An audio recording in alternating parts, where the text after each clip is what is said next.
All right, in the previous exercise, we saw how to set up a free blog on WordPress.com.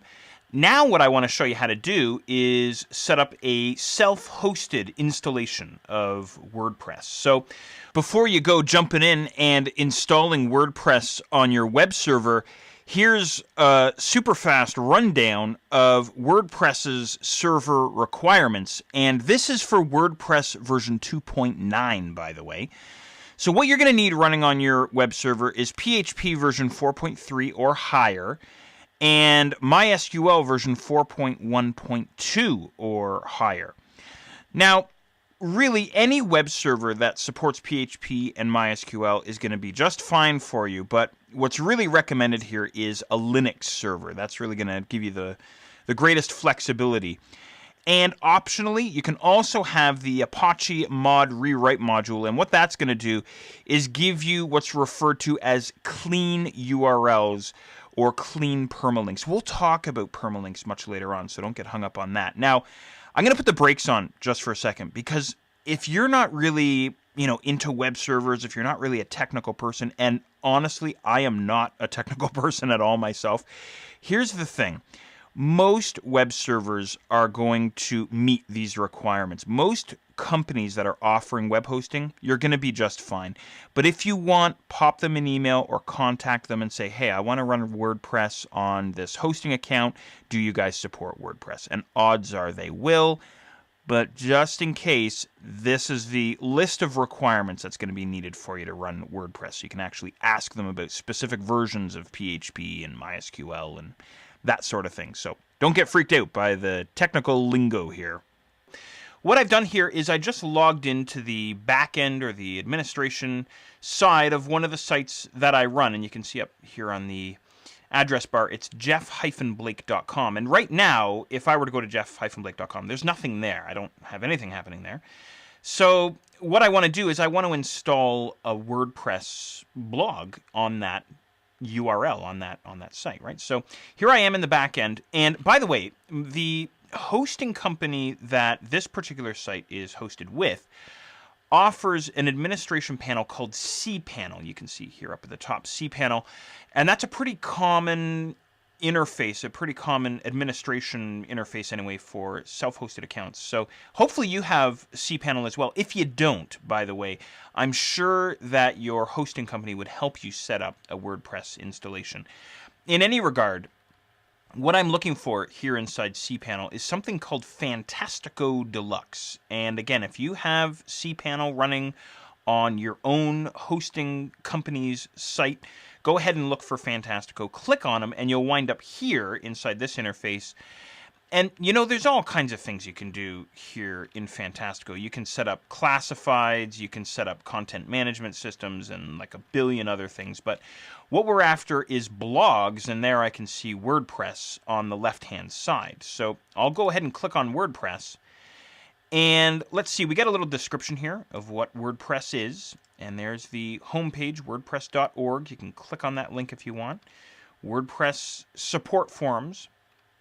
What we want is a new installation. There's the version that's going to get installed. There's the required disk space that is needed for this installation. I'm going to go ahead and click on New Installation. And let's see here. I'm running a couple of different domains, as a matter of fact, on this particular hosting account. And the one that I'm after, the domain that I'm after anyway, is jeff-blake.com, as previously mentioned. Now, this is where it gets a little bit interesting. What I could do, and you see this a lot, by the way, is let's say, for example, it's a company, right? They would have the companyname.com, that's the URL, and then they also want to have a blog, so they might do the company's URL.com for their normal website, for their company website, and then they might do something like this. They might create a subdirectory, if I can spell blog properly. There we go. And in other words, you'd have to go to jeff-blake.com /blog to actually get to the WordPress blog, right? So that's an option. You can certainly mess with that if you want. Or sometimes I use this when I'm, testing different things and I need a fresh installation of WordPress to mess with.